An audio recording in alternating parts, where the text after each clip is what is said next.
আলহামদুলিল্লাহি রব্বিল আলামিন ওয়াসসালাতু ওয়াসসালামু আলা সাইয়্যিদিল মুরসালিন আম্মা বা'দ ফাআউযু বিল্লাহি মিনাশ শাইতানির রাজীম বিসমিল্লাহির রহমানির রহিম আসসালাতু ওয়াসসালামু আলাইকা ইয়া রাসূলাল্লাহ ওয়া আলা আলিকা ওয়া আসহাবিকা ইয়া হাবিবাল্লাহ আসসালাতু ওয়াসসালামু আলাইকা ইয়া নবিয়াল্লাহ ওয়া আলা আলিকা ওয়া আসহাবিকা ইয়া নূরাল্লাহ। মাদানী চ্যানেলের দর্শকবৃন্দ, মাদানী চ্যানেলের ধারাবাহিক অনুষ্ঠান হে নবী আপনি বলুন, এই অনুষ্ঠানে আপনাদের স্বাগতম জানাচ্ছি। আসুন সর্বপ্রথম আমরা প্রিয় নবী রাসূলে আরবি হুজুর সাল্লাল্লাহু তাআলা আলাইহি ওয়াসাল্লামের উপর দুরূদ শরীফ পাঠ করার ফজিলত শুনি। আমাদের প্রিয় নবী রাসূলে আরবি সাল্লাল্লাহু তাআলা আলাইহি ওয়াসাল্লাম ইরশাদ করেছেন, মান সাল্লা আলাইয়া ফি ইয়াউমিন 50 মাররা সাফাহতুহু ইয়াউমাল কিয়ামা। যে ব্যক্তি আমার উপর সারা দিনে 50 বার দুরূদ শরীফ পড়ে, আমি কিয়ামতের দিন তার সাথে মুসাফাহ করব, অর্থাৎ হাত মিলাবো। আসুন আমরাও একবার বরকতের নিয়তে দুরূদ শরীফ পাঠ করি। সল্লু আলাল হাবিব সাল্লাল্লাহু তাআলা আলা মুহাম্মদ সাল্লাল্লাহু তাআলা আলাইহি ওয়াসাল্লাম। দর্শকবৃন্দ, আল্লাহ সুবহানাহু ওয়া তাআলার লক্ষ কোটি শুকরিয়া। আল্লাহ সুবহানাহু ওয়া তাআলার অসংখ্য নিয়ামত আমরা পেয়েছি। সবচেয়ে বড় নিয়ামত যে আমরা পেয়েছি তা হচ্ছে যে আল্লাহ সুবহানাহু ওয়া তাআলা আমাদেরকে তার প্রিয় হাবিব রাসূলে আরবি হুজুর সাল্লাল্লাহু তাআলা আলাইহি ওয়াসাল্লামের উম্মতি বানিয়েছেন। এরপর যা নিয়ামত আমরা পেয়েছি সবচেয়ে বড় তা হচ্ছে যে রাসূলে করিম সাল্লাল্লাহু আলাইহি ওয়াসাল্লামের মাধ্যমে আল্লাহ সুবহানাহু ওয়া তাআলা আমাদেরকে কোরআনে মজিদের মতো সবচেয়ে শ্রেষ্ঠ কিতাব, মুজিজাপূর্ণ কিতাব, আসমানি কিতাব আমাদেরকে প্রদান করেছেন। আল্লাহ সুবহানাহু ওয়া তাআলা তওরাত শরীফ, জাবুর শরীফ, ইনজিল শরীফ অসংখ্য আসমানি কিতাব নাজিল করেছেন এবং সহিফাও নাজিল করেছেন। কিন্তু এই সমস্ত কিতাবের সারমর্ম এবং অতিরিক্ত আরও নসিহত এবং নির্দেশ এবং ঘটনাবলী যা আমাদের হেদায়েতের জন্য খুবই প্রয়োজন, তা সম্পৃক্ত করে আল্লাহ সুবহানাহু ওয়া তাআলা জিবরিল আমিন আলা নবিয়িনা ওয়া আলাইহিস সালাতু ওয়াসসালামের মাধ্যমে আমাদের প্রিয় নবী সাল্লাল্লাহু আলাইহি ওয়াসাল্লামের উপর এ কোরআনে পাক নাজিল করেছেন। স্মরণ রাখবেন, কোরআনে পাকের আয়াতে মুবারাকার একাধিক দিক থেকে একাধিক প্রকার রয়েছে। আলহামদুলিল্লাহ, এই অনুষ্ঠানের মধ্যে আমরা যে আয়াতে মুবারাকা নিয়ে আলোচনা করব, সে দিক থেকে কোরআনে পাকের আয়াতে মুবারাকার দুইটি প্রকার আছে। এক ধরনের আয়াতে মুবারাকা হচ্ছে যা আল্লাহ সুবহানাহু ওয়া তাআলা স্বয়ং নিজে কোনো ওয়াসিতা, কোনো মাধ্যম ব্যতীত নিজের বান্দাদেরকে সরাসরি ইরশাদ করেছেন, সরাসরি বলেছেন। এর মধ্যে কোনো মাধ্যম নেই, কোনো ওয়াসিলা নেই। এরকম আয়াতে মুবারাকার সংখ্যায় বেশি। কিন্তু আরেক রকমের আয়াতে মুবারাকা এমন আছে যা আল্লাহ সুবহানাহু ওয়া তাআলা নিজের বান্দাদেরকে অবশ্যই ইরশাদ করেছেন, কিন্তু মধ্যখানে একজনকে মাধ্যম বানিয়েছেন। মাধ্যম বানিয়ে, ওয়াসিতা বানিয়ে, ওয়াসিলা বানিয়ে আল্লাহ সুবহানাহু ওয়া তাআলা সে মাধ্যমে আমাদেরকে নির্দেশ দিয়েছেন। আর আলহামদুলিল্লাহ, সে মাধ্যম হচ্ছেন আমাদের প্রিয় নবী রাহমাতুল আলামিন হুজুর পূর্ণ সাল্লাল্লাহু তাআলা আলাইহি ওয়াসাল্লাম। কোরআনে পাকের মধ্যে অসংখ্য আয়াতে মুবারাকা এমন আছে যা আল্লাহ সুবহানাহু ওয়া তাআলা কুল দ্বারা আরম্ভ করেছেন।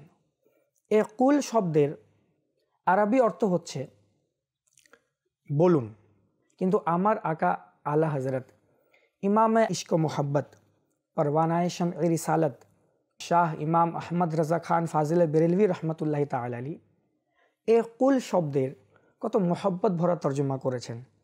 আমার আলা হযরত তর্জমা করেছেন, কুল হে আমার হাবিব আপনি বলুন। কুল এ আমার হাবিব, হে আমার নবী আপনি ইরশাদ করুন। কুল হে আমার হাবিব আপনি বলে দিন নিজের উম্মতিদেরকে। অর্থাৎ মাধ্যম বানিয়ে, ওয়াসিলা বানিয়ে আল্লাহ সুবহানাহু ওয়া তাআলা ইরশাদ করেছেন। আর সে মাধ্যম হচ্ছেন আমাদের প্রিয় নবী সাল্লাল্লাহু তাআলা আলাইহি ওয়াসাল্লাম। এই অনুষ্ঠানের মধ্যে আমরা ওই সব আয়াতে মুবারাকা নিয়েই আলোচনা করব যে আয়াতে মুবারাকা কুল দ্বারা আরম্ভ হচ্ছে। এখানে একটি খুবই বুঝার একটি বিষয় হচ্ছে যে আল্লাহ সুবহানাহু ওয়া তাআলা তার হাবিব সাল্লাল্লাহু আলাইহি ওয়াসাল্লামকে এত বেশি ভালোবাসেন যে কোরআনে পাকের অসংখ্য আয়াতে মোবারকার মধ্যে তিনি নিজের হাবিবকে ওয়াসিলা বানিয়ে নিয়েছেন। নিজের হাবিবকে ওয়াসিলা বানিয়ে তিনি আমাদেরকে ইরশাদ করেছেন। তো বোঝা গেল আল্লাহ সুবহানাহু ওয়া তাআলা ওয়াসিলাকে খুব পছন্দ করেন, মাধ্যমকে খুব পছন্দ করেন। দেখুন না, আল্লাহ তাআলা আমাদেরকে ঈমান দেওয়ার জন্য নিজের নবী রাসূলদেরকে পাঠিয়েছেন। আবার ঠিক কোরআনের মাধ্যমে হিদায়াত দেওয়ার জন্য অসংখ্য আয়াতে মোবারকা কুল দ্বারা ইরশাদ করেছেন। তো কুল যে শব্দ রয়েছে এর মধ্যে অসংখ্য ব্যাখ্যা রয়েছে। ইনশাআল্লাহ আজ্জা ওয়া জাল এক একটি আয়াতে মোবারকা নিয়ে আমরা ধারাবাহিকভাবে আলোচনা করব। আজকে আমরা যে আয়াতে মোবারকা নিয়ে আলোচনা করব, অর্থাৎ সে আয়াতে মোবারকা যার শুরুতে কুল শব্দ বলা হয়েছে, হে নবী আপনি বলুন, সে আয়াতটি হচ্ছে সূরা আল ইমরানের 15 নং আয়াত। আল্লাহ তাবারাকা ওয়া তাআলা সূরা আল ইমরানের 15 নং আয়াতের মধ্যে ইরশাদ করছেন, কুল, এ আমার হাবিব আপনি বলুন, আউনাব্বিউকুম বিখায়রিম মিন যালিকুম লিল্লাযীনা তাকাউ ইনদা রাব্বিহিম জান্নাতুন তাজরি মিন তাহতিহাল আনহার খালিদিনা ফিহা ওয়া আজওয়াজুম মুতাহহারাতু ওয়া রিদওয়ানুম মিনাল্লাহ ওয়াল্লাহু বাসীরুম বিল ইবাদ। অর্থাৎ, হে আমার হাবিব আপনি বলে দিন বান্দাদেরকে, আমি কি তোমাদেরকে এর থেকেও উত্তম বিষয়ের ব্যাপারে তোমাদেরকে বলবো না? অর্থাৎ তোমাদের কাছে দুনিয়ার যে নেয়ামতসমূহ রয়েছে, তোমাদের ধন সম্পত্তি, টাকা পয়সা, তোমাদের পরিবার পরিজন, আরাম আয়েশ, ঘর বাড়ি, যত কিছু আছে, যত নেয়ামত তোমরা দুনিয়াতে পেয়েছো, আমি কি তোমাদেরকে এর চেয়েও উত্তম জিনিসের ব্যাপারে বলবো না? এটা মূলত উৎসাহমূলক প্রশ্ন, আমাদের অ্যাট্রাকশনকে নেওয়ার জন্য, আমাদের আগ্রহকে নেওয়ার জন্য, যেন আমরা আরও আগ্রহ সহকারে শুনি। আমরা মনে করি যে দুনিয়ার নিয়ামতগুলাই সব, আমরা দুনিয়াতে যা কিছু পেয়েছি এটাই সব, এটাই সবচেয়ে আরাম আয়েশের জায়গা। না, এ ভুল ভ্রান্তিটা আল্লাহ সুবহানাহু ওয়া তাআলা ক্লিয়ার করার জন্য আল্লাহ তাআলা আমাদেরকে ইরশাদ করছেন, কুল আউনাব্বিউকুম বিখায়রিম মিন যালিকুম, এ হাবিব আপনি বলুন, আমি কি তোমাদেরকে খবর দিব না এর চেয়েও উত্তম নিয়ামতের ব্যাপারে? অবশ্যই এর চেয়ে উত্তম নিয়ামত আছে, শুনুন কি। আল্লাহ তাআলা ইরশাদ করছেন, লিল্লাযীনা তাকাউ ইনদা রাব্বিহিম জান্নাত, নিশ্চয়ই তাকওয়াবান বান্দাদের জন্য আল্লাহ সুবহানাহু ওয়া তাআলার নিকটে, তোমাদের রবের নিকটে জান্নাত রয়েছে। এখানে জান্নাত বললে ভুল হবে, বলতে হবে জান্নাত সমূহ, যদি আমরা বাংলায় বলি। কারণ আল্লাহ সুবহানাহু ওয়া তাআলার নিকটে জান্নাত সমূহ রয়েছে। আল্লাহ তাআলা জান্নাত সমূহ দান করবেন। কাদেরকে দান করবেন? লিল্লাযীনা তাকাউ, যারা তাকওয়াবান বান্দা, যারা মুত্তাকি বান্দা, যারা এ দুনিয়াকে ভয় করে না, এ দুনিয়ার মানুষকে ভয় করে না, বরং আল্লাহ সুবহানাহু ওয়া তাআলাকে ভয় করে, নিজের প্রতিপালককে ভয় করে। তাদের অন্তরে ভয় নিজের আল্লাহ রাব্বুল আলামিনের জন্য। তো আল্লাহ সুবহানাহু ওয়া তাআলা তাদের ব্যাপারে বলছেন, লিল্লাযীনা তাকাউ ইনদা রাব্বিহিম জান্নাত, যে মুত্তাকি বান্দাদের জন্য, যারা আমাকে ভয় করে, তাদের জন্য আমি জান্নাত সমূহ রেখেছি। অর্থাৎ এক এক ব্যক্তির জন্য একাধিক জান্নাত, একটা জান্নাত না, একাধিক জান্নাত। আর কিয়ামতের দিনে যে জান্নাত বান্দারা পাবে, সে জান্নাত কোনো ছোট বা কোনো এলাকা বা দেশের মতো সাইজের কোনো জান্নাত না, বরং এক একটি দুনিয়ার চেয়ে, যে পৃথিবীতে আমরা বসবাস করি, এই পৃথিবীর থেকেও বড় বড় হচ্ছে এক একটা জান্নাত, বরং এরও বেশি বড় বড় জান্নাত রয়েছে। তো যে একাধিক জান্নাত পাবে, যাকে আল্লাহ তাআলা দুইটি জান্নাত, তিনটি জান্নাত দান করবেন, তাদের অবস্থা কিয়ামতের দিন কি হবে? তো এ বড় নিয়ামতটা হচ্ছে মুত্তাকি বান্দাদের জন্য। শুধু তাই নয়, আল্লাহ তাআলা বলছেন, এই হাবিব আপনি বলুন, লিল্লাযীনা তাকাউ ইনদা রাব্বিহিম জান্নাত, কেমন জান্নাত? তাজরি মিন তাহতিহাল আনহারু খালিদিনা ফিহা। সুবহানাল্লাহ, এমন জান্নাত যার তলদেশ থেকে নহর সমূহ প্রবাহিত হচ্ছে। খালিদিনা ফিহা, আর সে জান্নাতের মধ্যে তারা সর্বদা থাকবে। সুবহানাল্লাহ, আল্লাহ তাআলা জান্নাতের বিবরণও দিয়ে দিলেন এবং সে জান্নাতে সর্বদা থাকবেন, এটাও হুজুর সাল্লাল্লাহু আলাইহি ওয়াসাল্লামের মাধ্যমে আমাদেরকে বলে দিয়েছেন। অতঃপর আরও ইরশাদ হচ্ছে, ওয়া আজওয়াজুম মুতাহহারা, তোমাদের জন্য সে জান্নাতে রয়েছে পবিত্র স্ত্রীগণ। পৃথিবীতে যারা নারী মহিলা রয়েছেন বা স্ত্রী রয়েছেন, তারা একটি নির্দিষ্ট সময়ের জন্য অপবিত্র হয়ে যায়। বা পৃথিবীর মানুষের স্বভাবগতভাবে নারী বা মহিলা তাদের মধ্যে খারাপ স্বভাবও অনেকের মধ্যে থাকে। হিংসা, বিদ্বেষ, ঝগড়া ঝাঁটি, দুনিয়ার অনেক কিছু আকাঙ্ক্ষা, দুনিয়ার জিনিসের প্রতি আকাঙ্ক্ষা, এটা দুনিয়ার মহিলাদের নারীদের একটা স্বভাব মানুষ হিসাবে। কিন্তু আল্লাহ সুবহানাহু ওয়া তাআলা জান্নাতে যে আজওয়াজু মুতাহহারা দান করবেন, পবিত্র স্ত্রীগণ অর্থাৎ হুরসমূহ যে দান করবেন, প্রথমত তারা কখনো অপবিত্র হবেন না, তারা সর্বদা পবিত্র থাকবেন। এমনকি আল্লাহ সুবহানাহু ওয়া তাআলা তাদেরকে এমন সুন্দর করে বানিয়েছেন, তাদের আচরণ সুন্দর, তাদের আকৃতি সুন্দর, তাদের মধ্যে কোনো খারাপ কিছুই নেই, ঝগড়া ঝাঁটি হিংসা বিদ্বেষ এসব কিছুই নেই। এগুলো মুত্তাকি বান্দাদের জন্য। আর সবচেয়ে বড় জিনিস যেটা আল্লাহ তাআলা মুত্তাকি বান্দাদেরকে দান করবেন তা হচ্ছে আল্লাহ সুবহানাহু ওয়া তাআলার সন্তুষ্টি। এই জান্নাতে মুত্তাকি বান্দারা আল্লাহ তাআলার সন্তুষ্টি পাবেন। আর আল্লাহ তাআলা নিজের বান্দাদেরকে দেখছেন। সুবহানাল্লাহ। এই কুল শব্দ দ্বারা, হে নবী আপনি বলুন, আমাদেরকে কত সুন্দর একটা নসিহত করা হইল। প্রথমত তো আল্লাহ তাআলা একটা শর্ত লাগিয়ে দিলেন যে জান্নাত প্রদান করা হবে, সেখানে পবিত্র স্ত্রীগণ থাকবে, আরও অসংখ্য নিয়ামত থাকবে, কিন্তু তাকওয়াবান বান্দাদের জন্য। এই জন্য তাকওয়া অর্জন করা আমাদের প্রত্যেক মুসলমানের জন্য খুবই জরুরি। তাকওয়া কি, তাকওয়া কেন জরুরি তা আমরা জানতে পারলাম, কিন্তু তাকওয়া কি, তাকওয়ার ডেফিনেশন কি, তাকওয়ার সংজ্ঞা কি, এটাও জানা আমাদের জন্য জরুরি। যে যদি আমরা চাই যে কিয়ামতের দিনে আমরা আল্লাহ তাআলার পক্ষ থেকে জান্নাত চাই এবং পৃথিবীতেও ভালোভাবে থাকি, তাহলে তাকওয়া অর্জন করি। আসুন, তাকওয়া কাকে বলে এ সম্পর্কে আমরা ইমাম গাজ্জালী রাহমাতুল্লাহি তাআলা আলাইহির তিনি যে ডেফিনেশন বর্ণনা করেছেন, তিনি যে সংজ্ঞা দিয়েছেন, সেই সংজ্ঞাটি আমরা শুনি। ইমাম গাজ্জালী রাহমাতুল্লাহি তাআলা আলাইহি ইরশাদ করেছেন,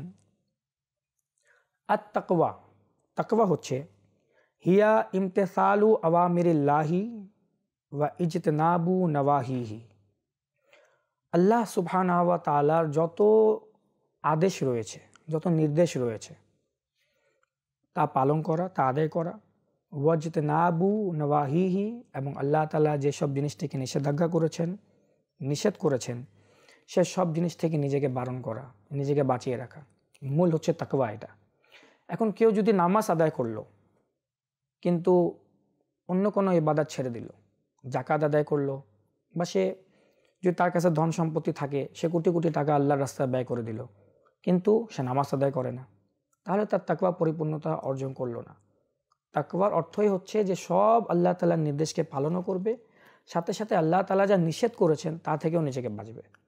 নিজেকে যত গুনাহ থেকে বাঁচাবে এবং আল্লাহ তাআলার ইবাদতে নিজেকে যত মশগুল করবে, সে ততই তাকওয়ার উঁচু স্তরে পৌঁছাতে পারবে।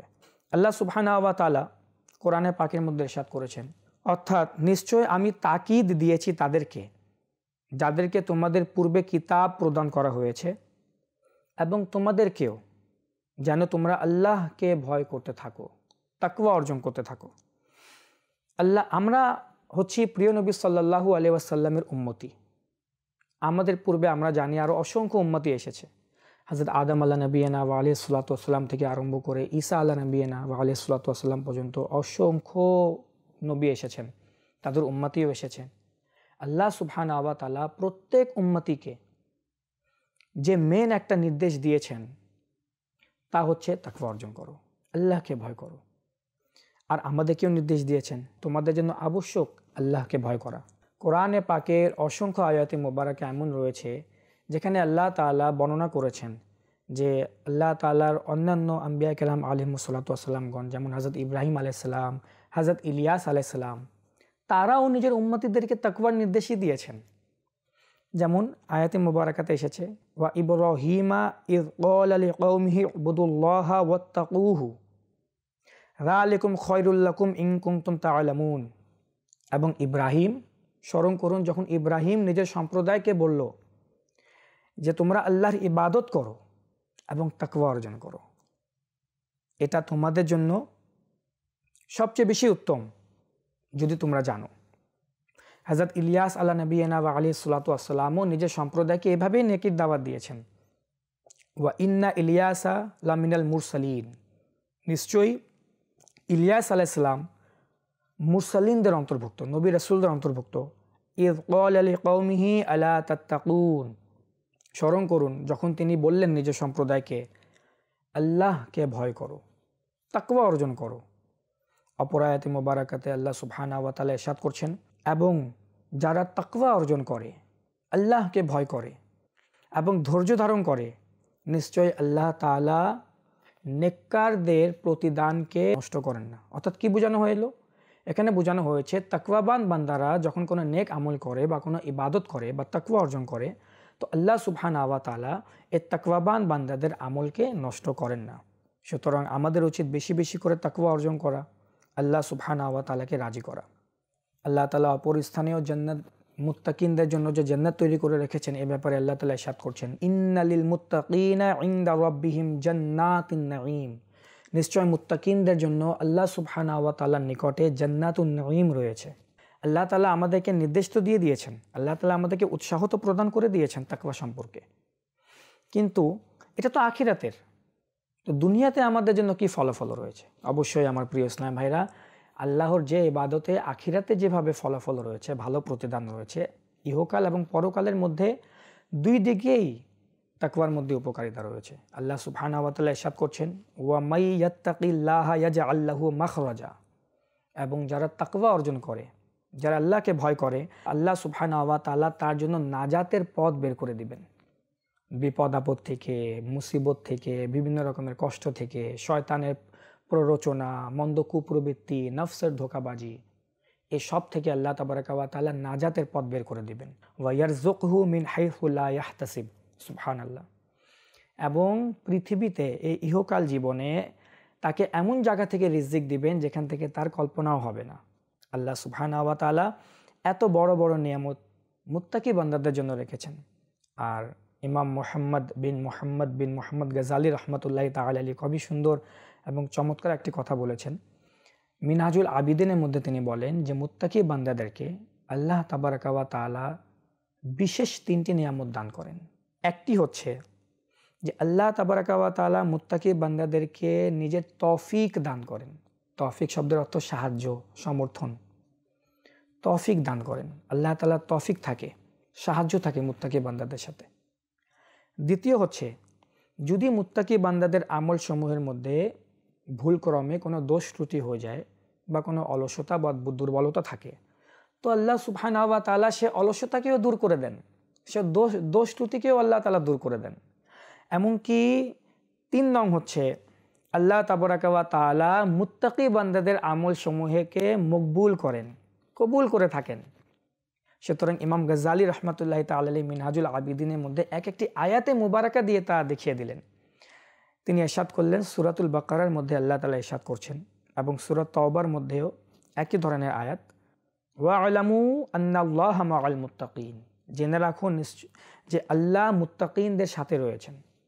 এখন যার সাথে আল্লাহ সুবহানাহু ওয়া তাআলা রয়েছেন, সে সাহায্য পাবে না তো আর কে সাহায্য পাবে? নিশ্চয়ই আল্লাহ তাআলার তৌফিক এবং সাহায্য মুত্তাকি বান্দাদের জন্যই। নিশ্চয়ই আল্লাহ সুবহানাহু ওয়া তাআলা মুত্তাকিন বান্দাদেরকে কবুল করে থাকেন, তাদের আমল সমূহকে মকবুল করে থাকেন, তারা যা আমল করে তা কবুল করেন।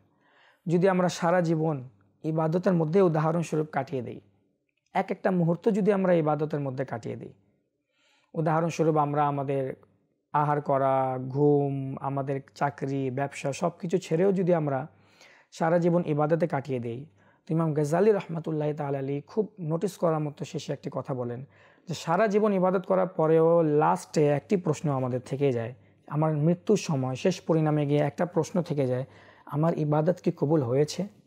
এটা তখনই হবে যখন আমি মুত্তাকি বান্দা হব। যদি আমি তাকওয়াবান বান্দা হই, তাহলে আল্লাহ তাআলা আমার ইবাদত কবুল করবেন। আর যদি আমি কিছু আমল করলাম, কিছু আমল ছেড়ে দিলাম, যেটা ইচ্ছা করলো আমি করলাম, যেটা ইচ্ছা করলো না আমি ছেড়ে দিলাম, আমি হালাল এবং হারামের মধ্যে পার্থক্য করলাম না, আমি যে জিনিস থেকে আমার বাঁচার উচিত ছিল আমি সেই জিনিস থেকে নিজেকে বাঁচানোর চেষ্টা করলাম না, তখন সে মুহূর্তে সন্দেহ থেকে যায় আমার শেষ পরিণাম কেমন হবে। আল্লাহ সুবহানাহু ওয়া তাআলা আমাদেরকেও তাকওয়া অর্জন করার তৌফিক দান করুক। রাসূল করিম সাল্লাল্লাহু তাআলা আলাইহি ওয়াসাল্লাম ইরশাদ করেছেন, কোনো বান্দা ততক্ষণ পর্যন্ত প্রকৃত মুত্তাকি হতে পারবে না যতক্ষণ না সে সমস্যাযুক্ত বস্তুতে জড়িয়ে যাওয়ার ভয়ে সমস্যাহীন বস্তু পরিত্যাগ করে। অর্থাৎ এমন জিনিস, আমি এই জিনিসের ব্যাপারে আমার সন্দেহ আছে যে এই জিনিসটা করা আমার জন্য ঠিক নাকি ঠিক না, এটা হালালও হতে পারে, এটা আমার জন্য হারামও হতে পারে, এটা আমার জন্য জায়েজও হতে পারে, আমার জন্য নাজায়েজও হতে পারে। আমি একটি কথা বলতে যাচ্ছি, আমি জানি না এই কথা বলতে গেলে আমার সম্মুখে যে আছে সে মনে কষ্ট পেয়ে যেতে পারে। আমি একটা কথা বলতে যাচ্ছি, এই কথা বলতে গেলে একজন অনুপস্থিত আমার মুসলমান ভাইয়ের ব্যাপারে গীবত আমার থেকে হয়ে যেতে পারে। যখন এরকম সন্দেহ থাকে তখন চুপ থাকা। আমি যেখানে চাকরি করছি বা যেখানে আমি চাকরির জন্য চেষ্টা করছি, হতে পারে সেখানে চাকরি করতে গেলে হালাল হারামের ব্যাপার আছে। ওই কোম্পানি বা যেখানে আমি চাকরি করছি সেখানকার টাকা আমার জন্য হালাল হবে নাকি, তারা কি পন্থায় নিজের ব্যবসা চালাচ্ছে। তো এরকম ভয় থাকলে ওই চাকরি ছেড়ে দেওয়া, এটা একটা তাকওয়ার অন্তর্ভুক্ত। যেমন আমরা একটি ঘটনা শুনি যা দ্বারা আমরা বুঝতে পারবো যে তাকওয়া আসলে কি। ইমামে আজম আবু হানিফা রাদিয়াল্লাহু তাআলা আনহু এক জানাজার নামাজ পড়তে গিয়েছিলেন। তখন প্রখর রৌদ্র ছিল এবং ওখানে কোনো ছায়া ছিল না। পাশে এক ব্যক্তির ঘর ছিল। ওই ঘরের দেয়ালে ছায়া দেখে লোকেরা তাকে দেয়ালে ছায়া দাঁড়ানোর জন্য বলল যে হুজুর, আপনি এত বড় ইমাম, মুজতাহিদ, ইমামে আজম রহমতুল্লাহ তাআলা হানাফি মাযহাবের ইমাম, আপনি ছায়াতে দাঁড়ান, এক দেয়ালে ছায়াতে দাঁড়ান, আপনি সেখানে জানাজা নামাজ পড়েন, আমরা আপনার পিছনে আছি। ইমামে আজম রহমতুল্লাহ তাআলা কত তাকওয়ামূলক একটি কথা বললেন, না আমি সেখানে দাঁড়াবো না, কারণ ওই ঘরের মালিক আমার কাছে ঋণী, আমার ভয় হচ্ছে ওর দেওয়াল থেকে যদি আমি উপকৃত হই তাহলে এটা যেন সুদ হিসাবে গণ্য না হয়। কারণ রাসূল সাল্লাল্লাহু আলাইহি ওয়াসাল্লাম ইরশাদ করেছেন যে কর্জ থেকে কিছু মুনাফা নেয় বা লাভ নেয় এটা সুদ হিসাবে গণ্য হবে। এটা ছিল তাদের তাকওয়া। দেওয়ালে ছায়ার মধ্যে দাঁড়ানো কোনো ব্যাপার না। আর এখানে উনি নিজের তাকওয়া দেখিয়েছেন, যেহেতু ওই ব্যক্তি ইমামে আজম যেহেতু ওই ব্যক্তি থেকে টাকা পেতেন, ঋণী ছিলেন, কিন্তু তার কোনো জিনিস থেকে উপকার লাভ করেননি তিনি। এটাই হচ্ছে তাকওয়া। সুতরাং তাকওয়ার মূল হচ্ছে আল্লাহ তাআলার সমস্ত ইবাদত সমূহকে আদায় করা, যা তিনি নিষেধ করেছেন তা থেকে নিজেকে বারণ করা, আর যার মধ্যে সন্দেহ রয়েছে যে এই কাজটা করা উচিত বা করা উচিত না, এমন জিনিস থেকেও আল্লাহর সন্তুষ্টির জন্য নিজেকে বাঁচিয়ে নেওয়া, করবই না এই কাজটা। তো আল্লাহ সুবহানাহু ওয়া তাআলা আমাদের ফজিলত দান করবেন মুত্তাকি বান্দাদের। সুতরাং আসুন সে আয়াতে মোবারকা, সময় একেবারে যেহেতু শেষের দিকে, আমরা সে আয়াতে মোবারকা আরেকবার শ্রবণ করি যে আয়াতে মোবারকা নিয়ে আমরা আজ আলোচনা করছিলাম। সুতরাং আল্লাহ সুবহানাহু ওয়া তাআলা সূরা আল ইমরানের 15 নং আয়াতে ইরশাদ করেছেন, কুল আউনাব্বিউকুম বিখায়রিম মিন যালিকুম, এ হাবিব আপনি বলুন, আমি কি তোমাদেরকে ওই সব জিনিসের ব্যাপারে বলবো না, খবর দিব না যা এই দুনিয়ার নিয়ামত সমূহ থেকে উত্তম? কি? লিল্লাযিনা তাকাউ ইনদা রাব্বিহিম জান্নাত, নিশ্চয়ই মুত্তাকি বান্দাদের জন্য আল্লাহ সুবহানাহু ওয়া তাআলার নিকটে, তোমাদের রবের নিকটে জান্নাত রয়েছে, একাধিক বাগানসমূহ রয়েছে। তাজরি মিন তাহতিহাল আনহারু খালিদিনা ফিহা, এমন জান্নাত যার নিচে থেকে নহরসমূহ প্রবাহিত হচ্ছে এবং তারা সেখানে সর্বদা থাকবে। ওয়া আজওয়াজুম মুতাহহারাহ, এবং পবিত্র হুর, পবিত্র স্ত্রীগণ থাকবে। ওয়া রিদওয়ানুম মিনাল্লাহ, এবং আল্লাহ তাআলা সন্তুষ্টি। ওয়াল্লাহু বাসীরুম বিল ইবাদ, এবং আল্লাহ তাআলা বান্দাদেরকে দেখছেন। আমরা এই আয়াতে মোবারকাকে স্মরণ রাখি আর ইনশাআল্লাহ আজ্জা ওয়া জাল তাকওয়াবান বান্দাদের অন্তর্ভুক্ত হওয়ার চেষ্টা করি। আমরা যা শুনেছি আল্লাহ সুবহানাহু ওয়া তাআলা আমাদেরকে এর উপর আমল করার তৌফিক দান করুক, আমিন। বিজাহিন নবিয়্যিল আমিন সাল্লাল্লাহু তাআলা আলাইহি ওয়া আলিহি ওয়া সাল্লাম। সাল্লু আলাল হাবিব সাল্লাল্লাহু তাআলা আলা মুহাম্মদ সাল্লাল্লাহু তাআলা আলাইহি ওয়া আলিহি।